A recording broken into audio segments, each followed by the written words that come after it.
Good, so good, so good, so good. Mm. Okay. Did you start? Is it tin hat time? Yeah. Is it tin Tin hat hat time? time. It's tin hat time. Tin hat time. Welcome to Tin Hat Time. We're your hosts, Megan and Hannah. I'm Hannah. I'm Megan. Yeah, so welcome to the very first episode of Tin Hat Time, which is a fun new podcast. So tell all your friends where Megan and myself, Hannah, discuss all sorts of different, ghost stories, paranormal adventures. You can All jump in things at any strange and mysterious. yeah, all the strange and mysterious things. So, yeah, we've got a pretty fun story in store for you today. So, everybody, before we get out our tin hats and get, oh God, I just broke my pen. Hmm. Are you prepared? Do you have a backup? Well, it's the pen for the fancy Here, notebook.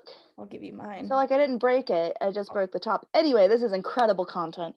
Um, I'll give you my pen. There yeah, we but go. before we don our tin hats and delve right into the unexplained and the unexplainable, let's get to know each other real quick.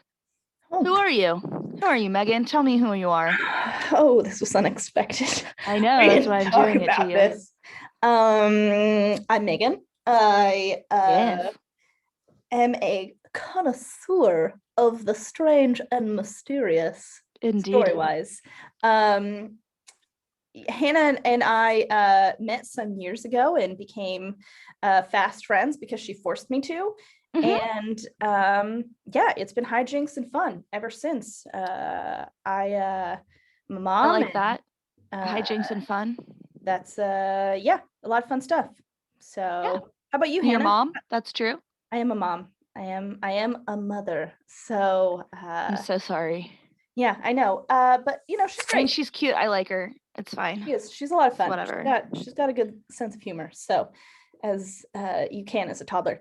Mhm. Hannah, why don't you share Oh, with the well, audience a little bit about you? hello there. I am Hannah, Hannah Jane, whichever one you would like to call me.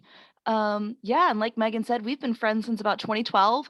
Met each other working at a dog daycare, and we got a lot of strange and interesting stories from that. And then, you know, yeah, became pretty much best friends, and I've always enjoyed just the weird and the wild and the unexplained out there in the world. And also, both of us have, I think, really been feeling pretty called to do something fun and creative lately. Yeah, Yeah, so this I'd seems agree with like that. a good little avenue Yeah. for that. So, yeah, now that you know your hosts, maybe hopefully you can tell our voices apart. I don't think we sound anything alike, but Well, your Southern comes out, and it definitely will oh, throughout this episode based on yeah. where we're going. So, do you want to kind of get us started on Oh, telling yeah, us absolutely. what So, our topic of today is? the first episode of Tin Hat Time, we'll be covering a topic that is near and dear to my heart and upbringing, the Brown Mountain Lights of North Ooh, Carolina. ooh, spooky. So first at the top of it, I want to acknowledge our sources. As always, Wikipedia, because there has not been a single thing that I've ever researched in my life where my first source wasn't Wikipedia, and then I scrolled down to their resources to find what I was going to put in my paper. Yeah. The website NC Ghosts, a PBS UNC TV episode entitled Brown Mountain Lights, and also I myself am a source from growing up in Caldwell County, North Carolina, which is very near Burke County, and like you can see Brown Mountain from my mom's house. I grew up hearing all the stories about this. So let's Kind of, dive in. yeah. Um, so yeah, the area our story takes place is Brown Mountain, which is a low, long ridge, a rather unassuming ridge in the Blue Ridge Mountains of North Carolina, the Appalachian Mountains. So it's don't you mumble under your breath, you bitch. Um, so this mountain is not. Like I said, it's an unassuming mountain. It's long, low range. It's beautiful and covered in trees. It's not terribly far off from Wilson's Creek, Morganton, North Carolina, and Lenore, North Carolina, which is where I grew up. Um, But there's something about this mountain. There's something about this mountain that's just, I don't know, just strange. There's just something off. There's a feeling when you go there that like even when you know you're on your own, you don't feel like you are. Like that feeling you get when you're driving in your car and you just know that if you look into the rearview mirror, you're gonna see somebody in your back seat. I've Ooh. had that feeling driving around around Brown Mountain. It's Is it's that super spooky. now, is this the same mountain range that the new Outlander, where they are in North Carolina? Is that the same area? Close. It is Okay. close. They are on Mount Helicon, which is I think it's Grandfather Mountain, I'm pretty sure. I think that was like the original name for it. I think maybe it's just near Grandfather Mountain. I don't know. Not amazing at geography. No, that's fair. Now, Kind when of. I looked up Brown Mountain, I guess I definitely pictured more rocky mountains. Like I guess when I hear mountain, I think more like West Coast, Yeah, because that's obviously I'm on the West Coast, yeah. So the Appalachian Mountains, especially like where I grew up on the Blue Ridge Mountains, they're very, very sloping, very like there's layers and layers and layers and layers of these big, long, sloping like mountain ranges. Mhm. They're the oldest mountain range on Earth, and therefore they've been around the longest. They've been inhabited for a very long time. There's been plenty of time for like strange stuff and weird whatevers to attach itself to this place, which is like growing up in North Carolina, I grew up like, hearing so many stories about the Brown Mountain Lights and like people who have been hunting up there and like saw strange things. Um, there's been different descriptions of the lights over the years. Witnesses report seeing lights that vary in color from white, yellow, and orange, like an orange sort of a red.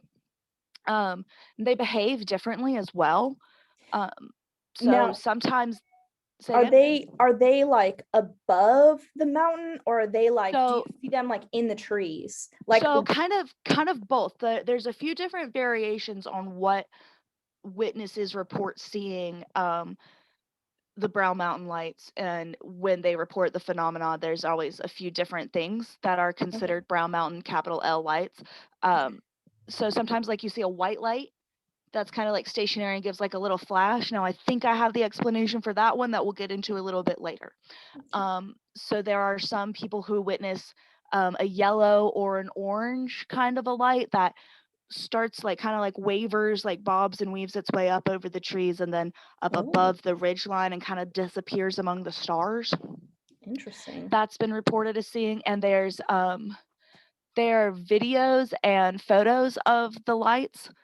They've been captured many, many times by many different people. So it's one of those strange, possibly natural phenomena, possibly supernatural phenomena that we just don't understand. But like, There's no like solid there's explanation, no like it solid is this because of explanation. this, tested and proved, like Right. that's it. It's Yeah. still So considered a mystery. exactly. So like the USGS, which just so like it one of my dear friends thought that USGS meant United States government stuff. Not going to name drop, Service, just government service. just United States government service. That's what Yeah, you I don't thought. know, I thought it Okay, was a yeah. My bland dear name, friend was Megan. so She's the one who thought it was United States government stuff. oh, But it's the United States Geological Survey. Came out there at some point in the 30s. They came out in the 20s first, I think. And sorry, I just totally lost my train of thought. Let me look at my notes. Yeah, so they came out and they determined that the lights were caused by like that sometimes the lights were caused by a train going around the corner. And that's what I said, like where I probably have the explanation for that bright white flash, which mhm. is seen at a very similar time of the day and night, like in the same spot. And so like and it looks like it looks like the light of a train engine going around the corner Yeah, on the mountain. there was an interview with a guy who said he could time it right at like 7:30 or something, and then like 10:30 Yeah. at night. And bless his heart, did he not think to check the train schedule and maybe that solves the whole damn thing?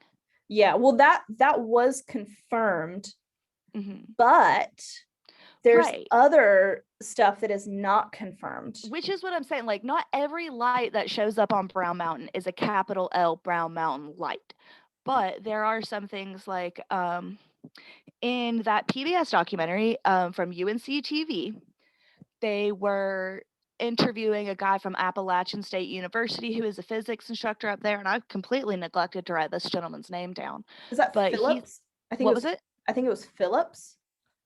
I Sure, think. let's go with Phillips. Sure. Yeah, Yeah. yeah, I yeah, think that's what it was. totally. Why wouldn't it have been? Uh, So Professor Phillips had set up cameras and like motion sensor stuff and was like from a couple of different lookout points on it to try and see if he could capture evidence of the lights. And he feels pretty certain that he has. And he also feels certain that the things that he has captured, he has ruled out all reasonable scientific or, just mundane explanations for it. it is So I Phillips. think like the final say that he has at least is that they are what they are and we're not quite sure. Um, would you like to hear some of the local lore and legend and speculation about what the Brown Mountain Lights actually are? Give it to me. All right. So these are I have a couple of 4 different stories, kind of like that we're gonna go over real quick. A couple of them are stories that I heard in my childhood. One is the Kingston Trio version of it, which is probably not the thing, and the other is our favorite. I'll get to at the end. But one of the first stories that I ever heard growing up is that when long time ago, before the white people had settled on that land, let's be real, they took it, but whatever. That's for a different topic for a different podcast. Yeah. It's a much longer topic.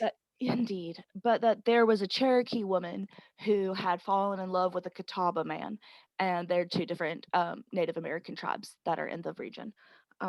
And that there was a battle between the 2 tribes that took place on the side of Brown Mountain, and that after her true love was killed, she went up into the mountain every night with her torch and was looking to try to find his body so she could bring him home. Hmm. And she could never find him, and like years and years went by and eventually she just withered to nothing, kind of a thing, but you can still see the light, the orange light of her torch moving through the trees at, on a cold and clear November night. She's Now, out there. are there roads or anything on Yeah. this mountain? Hmm. Okay. How like newer roads? Like I guess like what's No. no. Okay. It's a pretty well traveled, I pretty like people live up there and stuff, like there's Okay. yeah, Well, it's a I meant like in the sense of like new as in like last century or so, like when you really start hearing more about the Brown Mountain Lights, if that was like a regularly traveled area. yes, I believe so. Like even today, it's still it's a very rural area, but there was lumber that was being cleared up there, and all sorts of that kind of stuff. They had trains, their little towns, Okay. mountains, mountain roads, and like today, a lot, like I said before, a lot of people go up there camping, that kind of a thing. Um, but yeah, so the um the roads serve for a mundane and boring explanation for what could be happening up there, but we don't have time for that shit. It's tin hat time. Put Tin on your hat tin hat and time. let's get into this shit because Well, maybe it's a ghost. Lean well, into this, DeLuca. even if there were roads, it wouldn't explain, things floating above the tree line. Yeah, exactly. So that's like kind of the sketch thing. Yeah. And then so that was one of the stories that I always heard growing up around there, was about a Cherokee woman. And then another story that I heard, and this one was popularized by the song The Brown Mountain Lights, first recorded in 1911 by Scotty and Lulu Bell, I think who it's were 61. what? 1961. What was that? 1961. Was that when they recorded it or when the Kingston Trio recorded it? I'm not sure. Someone recorded it though in 1961. They sure did, didn't That's they? the only date I recall. So Uh-huh. Good for us. We're really good at it. Facts aren't important for tin hat time. It's a No, if you conspiracy came theory. here for solid facts, you came to the wrong place. This is a place for Folklore. wild speculation. Yeah. And a deep-seated belief in aliens. If you don't have that, get the fuck out. Yeah, they're real. Don't waste your time. Okay, out of here. But so the story that was popularized by the country song tells the story of a slave searching for his lost owner, which No one is would do. just laughable whitewash bullshit. I And that's mean, not a like there's no no. interest. I mean, unless you're really going off of Django Unchained, like, and I mean, maybe that's he's going a reach. after his lost Ooh, master, which ooh, that would be cool. that seems Um, more likely. more likely also. So So I don't know. also more interesting, let's be honest. Like that would Yes, for be. real. But also as somebody who is white and grew up in the South, I firsthand witnessed to how the white people just love to romanticize and try to make it less terrible than it was before the Civil War down there. But nah. Yeah, moving on. So that yeah. But that story is definitely it's a catchy little song, but it's a bunch of whitewash bullshit. And then the story that I heard that I'm 95% sure my dad told me, or could have been my Uncle Wes at some point while we were camping not far off of Brown Mountain, which was always a fun spot to go camping because it's super spooky. Ooh. Um, so we were up there, um, and it was just the right time of year for it too, because they always say that the best time to see the lights is on a cold and dry night in the fall. So it was September, something like that. And we're all sitting up there around fireplace, and Daddy's telling us about did we know where the Brown Mountain Lights come from? I was like, well, no, Daddy, why don't you tell us all about it? And he leans in and he goes, all right, well, back in 1854, there was a woman named Jenny, and she was living in the nearby town of Morganton. And Jenny was married, but her husband was an older man, and they weren't really into each other anymore. You know, she had married him because it was a good match. She was going to get this nice house, all this shit, blah, blah, blah. But she had her eyes on this younger fella who lived across town. And let's just say he was the blacksmith because that's always fun. Then you can imagine him in like that leather Just like apron thing, sweaty just with like sweating. And like maybe he like somehow a man bun. I don't know. wipes That's soot over his forehead. And then he's like, well, hey there, Miss Jenny. yeah. Do you need a hand carrying these horseshoes Like back up to the barn? one of those I can fix that whole Yeah, sort of exactly. yeah. Exactly. And he's just like, oh, don't you worry about that, Miss Jenny. I can get that for you. I like So how Miss like Jenny and let's call him Blacksmith Ted. No, not Ted. God, Ted. Uh, Ted's not oh a no, sexy name. that's the first name that popped into my head, and I'm so sorry. Yeah, Ted Cruz. No, that's my mistake. So anyway, Jenny starts running around with this hot young thing across the town. He's helping her carry her horseshoes every which way but her husband's room, if you know what I mean. Um, and her Not, husband but I gets get wind of it. this, and he finds out about it, and he's just furious, and he is like, I've already said furious a couple of times. Now I'm all flustered because I accidentally said Ted was a sexy name, and that's just not. I mean, nobody thinks that, right? Sorry, Teds of the world, but y'all fucking know.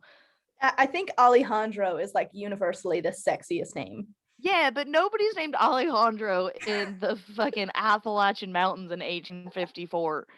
No, But I it's true, bet but like Jenny would have fucked him if he was. somehow Anyway, so Jenny's mean husband, her mean old husband, while he may this looks like like a seem romance decrepit. novel cover. What? I said this Oh looks yeah. like a romance novel cover. Like it's Ted the blacksmith. Oh, can't Ted even the call him Ted blacksmith, like anymore. sweaty, like in just an apron. Jenny, like This is this, in and no then an way, shape, or angry form at husband, any like more peeking. resembling the story my dad told me. Um, Uh, uh, right. So okay, Ted the blacksmith. so the husband was not as old and decrepit as he looked, and he had the strength to drag Jenny up into the hills of Brown Mountain and chop her head off with the axe. And every night, once in a while, on clear, cold nights like this one, because it's always nights like this one, like whatever the weather's doing, like you make sure that the story is like, and it's always nights like this when the moon is high and the wind is whistling through the trees, or when the rain is falling down and not a star can be seen in the sky. That's just a good little storytelling trick for you. Yeah, You no, just like always make it. it's those lines that like give you shivers and make your nipples hard. Uh-huh. Yep. And then it was always at those points where like my uncle would be hiding behind one of us and like jump, and then we'd all scream, and then my dad would laugh really hard. Um But so they say that the lights are Jenny up there, her headless body walking with a lantern trying to find her head. Oh. Um, there is no proof in the historical record of Jenny, Ted the blacksmith, or her decrepit husband ever existing, but there is proof in the historical record of the Brown Mountain Lights. So, just because we can't find the proof doesn't mean it's not there. In the pudding. So, I believe in Ted the blacksmith. Um, and then, of course, the thing that is probably the most likely case for the lights on Brown Mountain is aliens. Yeah, that seems like a You great can never discount explanation. aliens. Like weird lights in the sky. Pff, aliens, bro. Aliens. Yeah. Like they It's either clear. aliens or Alien. it's the Fae. It's whatever local spiritual entities are bobbing around out there. Yeah. Um, Is it train lights? bob- No, aliens. no, it's never train lights. It's never once been train lights. Aliens. Aliens. Aliens, Um, man. I mean, Although I just have to say I hate ancient aliens. There. I've said it. aliens. I just think Stop. that meme. The No, I meme, know. with Everybody the dude thinks with the the meme, crazy but hair, it's and he just just alien. out. That dude's hair gets progressively crazier throughout that too. It's very entertaining. But yeah, do you have any questions for me about the Brown Mountain Lights? Um, you know, I don't, but with the aliens thing, even X-Files thought it was aliens because they did an episode. They did an episode where, oh man, now I can't remember the They name. find the bodies of 4 hikers Yeah, on it's like the Brown Mountain. hiker. Yeah, it's the hikers Yeah. episode, and it's supposed to be like the Brown Mountain Lights. So aliens, They got them. Yeah. aliens. Yeah, I was terrified of the Brown Mountain Lights when I was a kid. Have you seen them? No, I've never seen them. Or if I did, I've repressed it with a lot of the other shit that happened in middle school.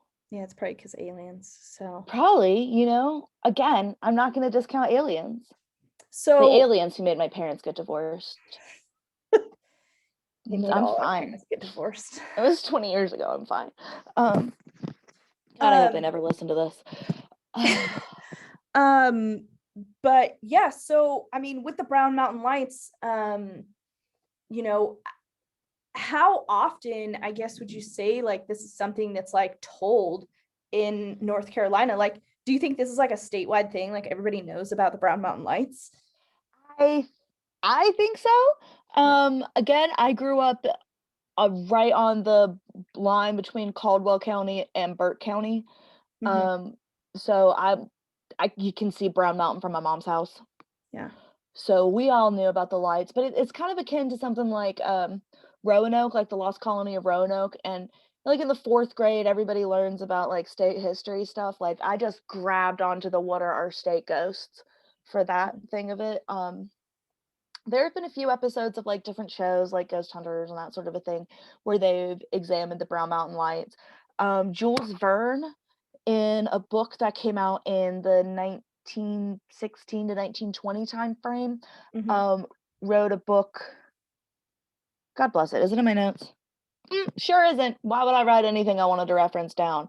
But where he used Brown Mountain as a secret layer for government stuff, and like that's how his explanation for the lights. So I think that the phenomena of the lights is probably very well known locally. They sell stickers, like you'll see bumper stickers and stuff Yeah. like that. But it's Well, I thought it's interesting, while Googling Brown Mountain Lights, that there's actually a lot of news coverage on it. It's not like just, um, folklore, weird websites. Like there's actual news, websites. Like ABC had yeah. a thing about it, and where they talk to I don't know if he's Professor Phillips, but talk to him about it. Like there's actually a video of the lights, and it's sort of like it's hard to tell, but like you can see sort of the valley, and then there's like lights floating above the valley that are just unexplained, and they're really bright, like so it's kind of wild to see that, and you know, the fact that he said that it's completely unexplained. You know, they really don't have, like, they've ruled out everything man-made that it could be. Like my dad used to be like, oh, there's nothing to be afraid of, it's just phosphorus, but it's not phosphorus. Oh, I don't think we really talked about that either. The fact that some people do think that it could be, you know, gases. Or they say it's like swamp gas. Yeah. But there's not a swamp on Brown Mountain. I'm just gonna say, like, how that swamp gas get there. Or that it is recurring cases of ball lightning, because some people have had up close and personal encounters with the lights. Sorry, my ear thing is falling out. Up close encounters with the lights where the descriptions sound very similar to ball lightning. But if that's the case, then this is a really unique place to study the rather rare phenomena of ball lightning, which is such a strange occurrence that you can't really study it because there's no way to make it happen or to know when it's going to happen. But No, even if the Brown Mountain Lights are explainable as ball lightning, that's still really cool. because it's so rare. I mean, you know, I saw some stuff about ball lightning, but I'm not exactly sure what it is, I guess. Like, is it just like literally balls What of it is a lightning? boring normie's explanation for the unexplainable. Well, like I've still never heard of it. So is it like Oh, literally just like, instead of like yeah, a it's just lightning like strike, it's like boom, it a just like ball. forms a ball and then floats around like something in like in Buffy, or the one that wasn't as good about the three witch sisters. It sounds like more like Dragon Ball Z, just like, you know. Yeah, Like, but like there were Orby things in Buffy. yeah, sure. I never watched Dragon Ball Z, so I don't. I didn't either, but I just know that they like do that I sort thought of they threw stuff. wind at each other. Are you thinking of Avatar? Probably, I don't know. Like the Airbender? That great show. That's the Yeah, no, animated series. Fantastic. I need to watch it. But yeah, so I mean, ultimately, Brown Mountain Lights, lots of interesting theories on it, but still ultimately unexplained. Yeah, they have yet to find something that satisfies that like satisfies like what is it, like has an actual answer, which I really like. I think it's really cool. Yeah. I It seems like it's a giant question mark for scientists and you know, conspiracy theorists and ghost adventurers and all of that combined. There's just what is it? Nobody knows. It's a good time. It's a good thing to sit around on the porch of a hot summer evening and talk about. Yeah, or a nice, cool, dry evening. Yes. Where you can potentially see it. I will have to get my little sister on the horn. I say little sister like she's not fucking 30 years old. I have to get Macy on the horn and ask her about the night that she and her husband went camping up there. Just get that story a little bit better and maybe do a little follow-up quick story. Yeah.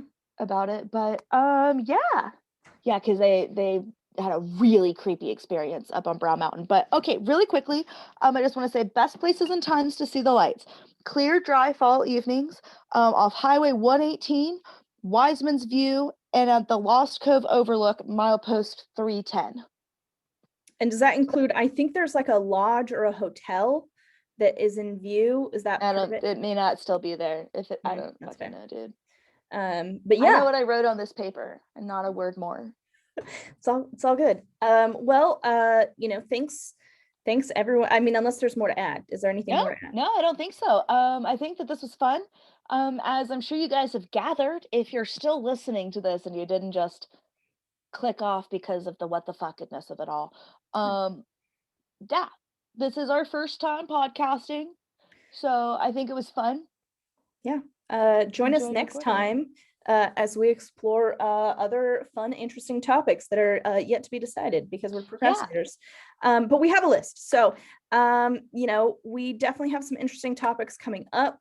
Please join us then. Oh, follow us on Instagram at Tin Hat Time Podcast. Yeah. And Tin Hat Time on TikTok when I Perfect. make that account. So Yeah, I was gonna say, like, because I'm gonna make that today. um anywho, thank you so much for joining us. We'll see you guys next time, or you can listen to us next time. And have a great rest of your day. So Yeah, enjoy your day, y'all. bye. Goodbye. Tin Hat Bye-bye. Time. Bye now.